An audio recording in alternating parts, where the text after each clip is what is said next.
I've sanded the fingerboard to 800 grit, which is more than enough to smooth out any remaining imperfections and to polish up the inlays. And so the next step is for me to actually start refretting the fretboard. I have some of the old frets here from when I removed them, and I have this number 148 medium fret wire from Stu Mac.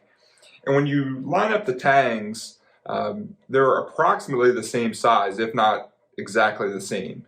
And so because this is a bound fretboard, the first thing I need to do is to roughly trim the frets to size and then cut off the tangs just a little bit from each of the edges, so that when I hammer down the fret, the tang goes into the wood, but there is a piece left over to overhang the binding that's on the neck.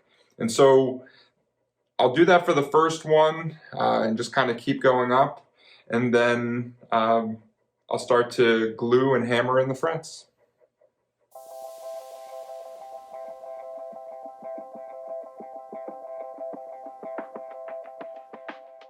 I don't have the exact right tools for cutting off the tang, and what you can actually see in this fret here is that I bent this edge a little bit, and I'm not going to put this fret in place knowing that it's bent, but this is approximately how you want to get the frets to look. You want to cut away the tang at the bottom so there's an overhang, and then what you can do is place the fret into the slot, and when you bang it down, the fret won't expand and push out the binding. This second one that I cut is a much better example of the right way to do this. And so you can see that there's an area where I've nipped off the end of the frets, and then when you place it into the slot, now when you press it into the slot, you can see that I have, the shoulders of the fret are hanging over, but there's no tang underneath. And so when I pound this fret in, what should happen is it should go in just fine. It will go over top of the binding. And then when I trim off the sides like I do for regular, dressing of the frets, it'll be as if, this was the way it was done from the factory.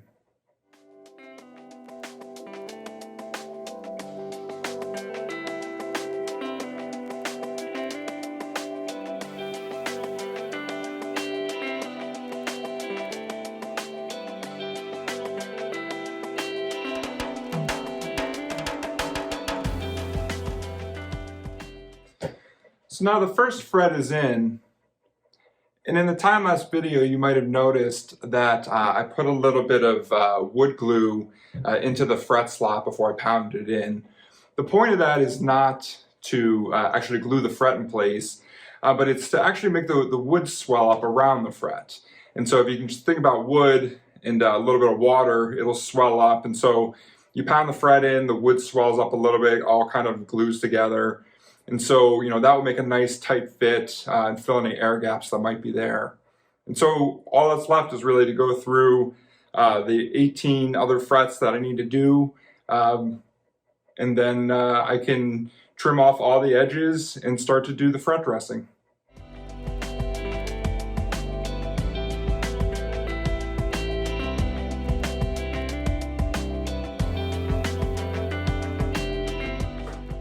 So I'm well more than an hour into this, and I'm having a considerable amount of difficulty.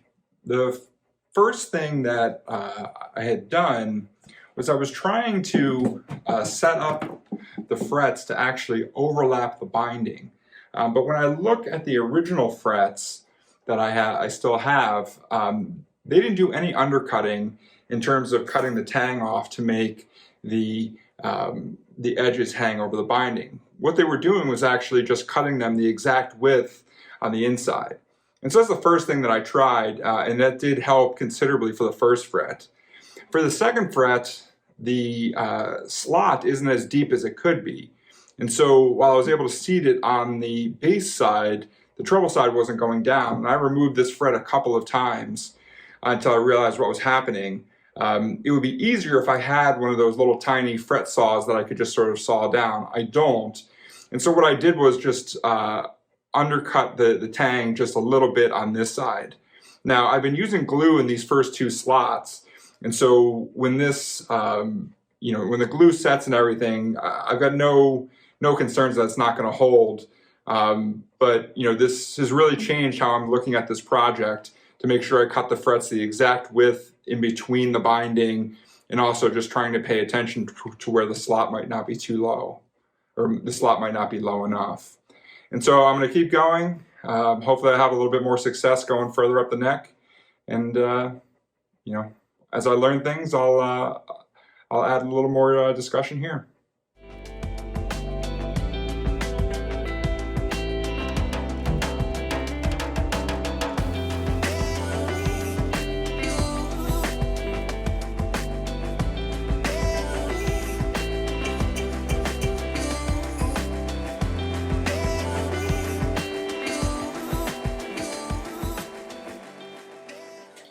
Yesterday I was having a little bit of a tough time putting some of the frets in, and rather than keep being frustrated, I decided to just finish for the evening. And so what I did was I took my radius sanding block, put it down on the frets, and just clamped a little bit lightly, just to try and put a little bit of downward pressure while the wood glue sets.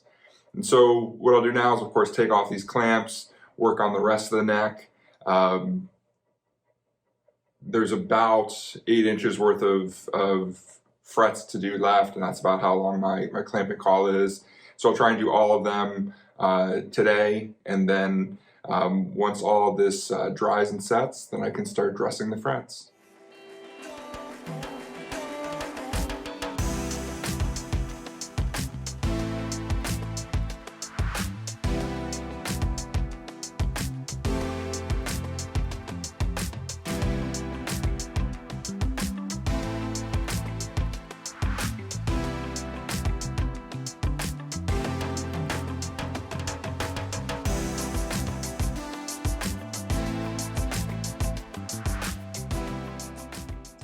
So as I mentioned yesterday, I was kind of frustrated because I couldn't get too many of the frets to sit right. Took a break, and as it kind of always works out, I got about 3 times as much work done in the same quantity of time. And so, especially when you're doing something like this as a hobby, don't work frustrated. Just take a break, come back. Often it will seem a whole lot easier the next day. So I've got all the frets in now. I'm going to clamp them down like I did before with my radius sanding block, and then though I'm not going to film it, I will go back and actually do all of the fret dressing, and then we can work on putting together the nut. Thanks for watching.